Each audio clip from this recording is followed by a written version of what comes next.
안녕하십니까. 세종 이도의 눈물 저자 김어균입니다. 자, 오늘은 제가 훈민정음 원본을 해석을 하는 쭉 강의를 하다 보니까 이제 조금 지루한 느낌도 없잖아 있습니다. 그래서 오늘은 제가 그 역사적인 사실들의 얘기들이 기록되어져 있는 역사서를 잠깐 소개를 하고 넘어가도록 하겠습니다. 제가 이 소개를 제가 해야 되겠다라고 생각을 한 이유는 바로 여기에 있습니다. 가장 좋아하는 노래 중에서는 1번은 애국가입니다. 물론 애국가가 안익태 선생의 어떤 친일 행위 이런 거로 해서 바꿔야 된다 하는 이런 얘기도 있고 저런 얘기도 있고 하지만 그렇게 하다 보면요, 우리 대한민국에 나만 할 거 아무것도 없습니다. 그래서 저는 그 가사에 들어있는 그 의미와 이런 것들을 생각하면서 저 나름대로 컬러링도 애국가로 저는 준비하고요. 그리고 늘 즐겨 부르는 노래 중에 하나가 제 가슴 속에서부터 나오는 그런 노래가 저는 애국가라고 여러분들께 자신 있게 얘기할 수 있습니다. 그 다음으로 두 번째 제가 좋아하는 노래가 있습니다. 그 노래는 바로 우리 역사와 관련된 가사를 함축하고 있는 그런 노래입니다. 제가 첫 소절 한번 잠깐만 해보겠습니다. 백두산 뻗어내려 반도 삼천리 무궁화 이강산의 역사 1만년.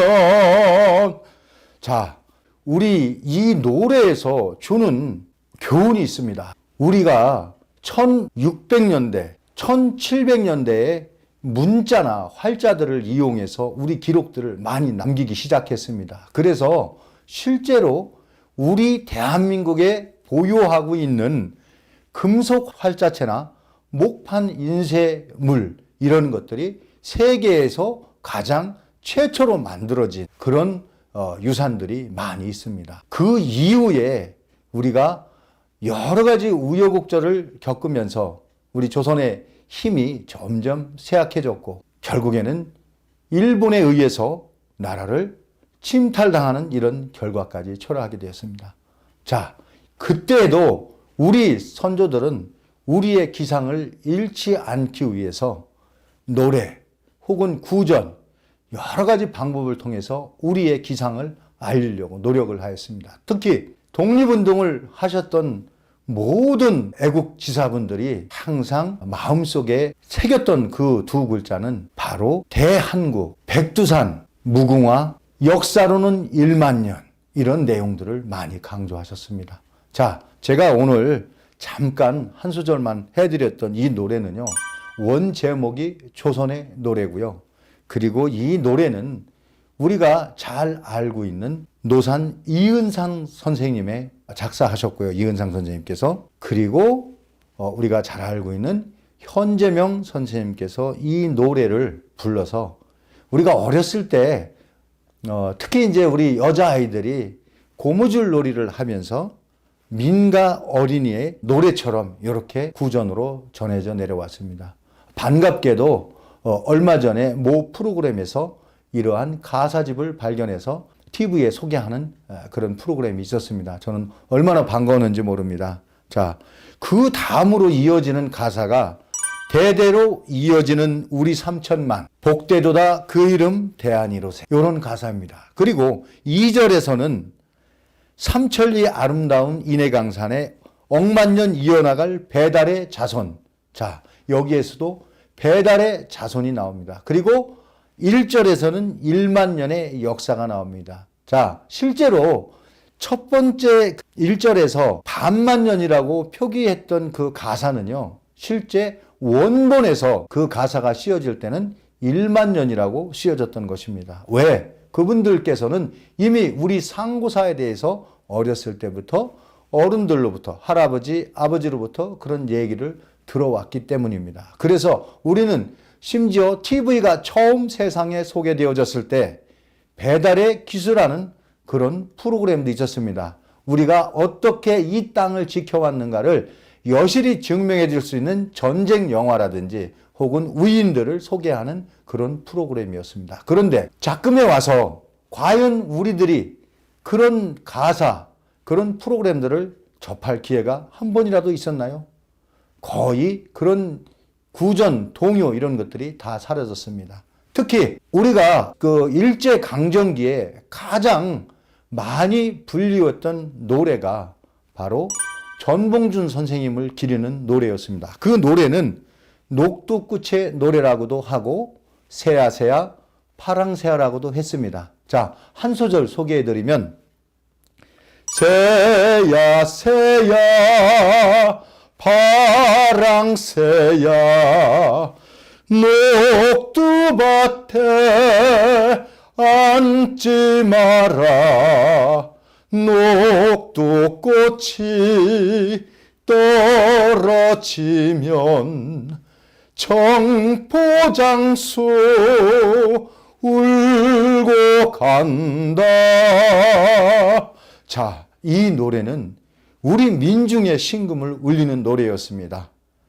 정말 모든 우리 조선의 사람들이 하나가 돼서 이 노래를 불렀습니다. 자, 여기에서 의미하는 녹두꽃은 동학을 이끌어 가셨던 전봉준 선생님을 의미하는 겁니다. 즉, 민중과 함께 좋은 세상을 만들려다 실패한 전봉준 선생님을 기리는 민가의 구전 노래였습니다. 우리는 평상시에 이런 노래들을 많이 했습니다. 혹은 이상하고 아름다운 도깨비 나라, 방망이로 두들기면 무엇 나올까? 은 나와라 뚝딱, 금 나와라 뚝딱, 이런 노래 했습니다. 자, 여기에서 이 가사들이 주는 의미가 과연 무엇이겠습니다? 우리 조상들, 우리 선조들은 우리가 세웠던 은나라, 우리가 세웠던 금나라, 우리가 세웠던 청나라를 이렇게 구전가요로 해서 우리 자라나는 후손들에게 직접적 간접적으로 이렇게 전달을 하였습니다. 한 겨울밤 화롯가에 앉아서 할아버지가 아이들에게, 자식에게, 손자에게 이런 얘기들을 해 주셨고, 또 그런 얘기를 해 주시면서 일부 역사적인 얘기들도 재미있게 엮어서 했던 그런 얘기들이 기억이 납니다.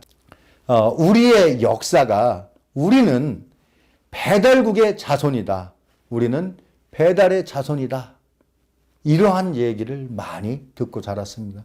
우리의 배달국은 5,000년, 7,000년, 만년이 넘는 역사였다, 이런 얘기들을 할아버지께서 해주셨던 기억이 납니다. 그런데 제가 막상 학교에 들어가고 사회생활을 하고 인생의 이런 여정을 겪어오면서 그런 얘기들은 전부 묻혀버리고 말았습니다. 심지어는 우리나라 사람들 그러지요. 일본 위안부 문제, 또 기타 일본으로부터 우리가 핍박받던 세월들 너무너무 정치적으로 이용 많이 하고 그걸 이용해서 또 표를 얻고 하는 그런 행위들은 많이 하죠. 그러면서도 지금 현재 우리가 배우는 교과서는 어떻습니까? 일제강점기에 잘못된 사관이 완전히 우리의 골수까지 침투를 해서 그런 책들이 교육되어지고 있습니다. 물론 제가 이거를 어떤 학자 개인을 말하고 싶지는 않습니다. 그러나 여러분들, 제가 말씀드리지 않아도 여러분들 머릿속에 떠오르는 인물이 있을 겁니다.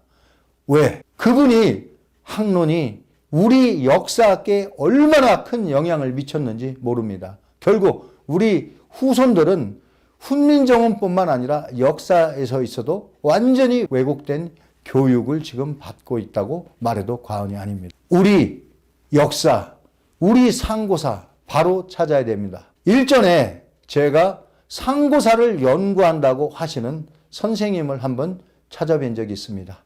그 선생님께서 처음 하신 말씀이 상고사 하면 굶어 죽습니다.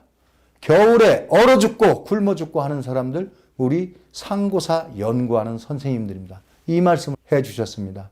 너무 가슴이 아팠습니다. 그러나 그분들은 죽음을, 배고픔을 참으시면서 끝까지 저희들에게 그래도 귀중한 자료들을 남기려고 애쓰셨습니다. 자, 오늘은 제가 그러한 자료를 바탕으로 해서 기존에 있는 정설이라고 하는 역사서로 남아있는 그런 자료들과, 그리고 때로는 제야사학이라고 얘기를 하는 그런 자료들, 그리고 또 외국에서 바라보는, 외국에서 동아시아를 바라봤던 그런 자료들을 제가 총 집합을 해서 그 내용들을 가지고 여러분들께 우리 상고사가 어떻다라고 한번 말씀을 드려보겠습니다.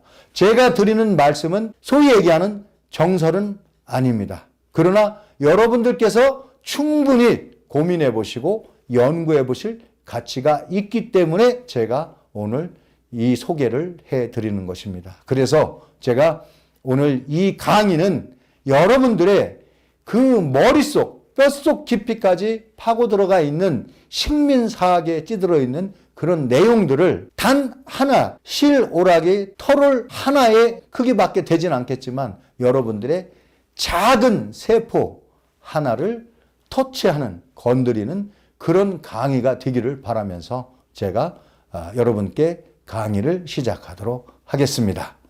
자, 제가 첫 장에 상고사를 문자로 풀어내는 저는 소인배 학자입니다. 소학자입니다. 소학자가 여러분들께 한 문장을 읽어 보이도록 하겠습니다. 눈이 있어도 볼 수가 없었습니다. 귀가 있어도 들을 수가 없었습니다. 그러나 진실의 목소리는 영원히 메아리 쳐집니다. 조선의 동포여, 깨어 일어나야 됩니다. 밝혀야 됩니다. 우리의 역사를 만년세세 우리는 빛으로 이어진 나라입니다. 배달의 결의입니다. 배달의 결의를 함께 갖고 나가야 됩니다.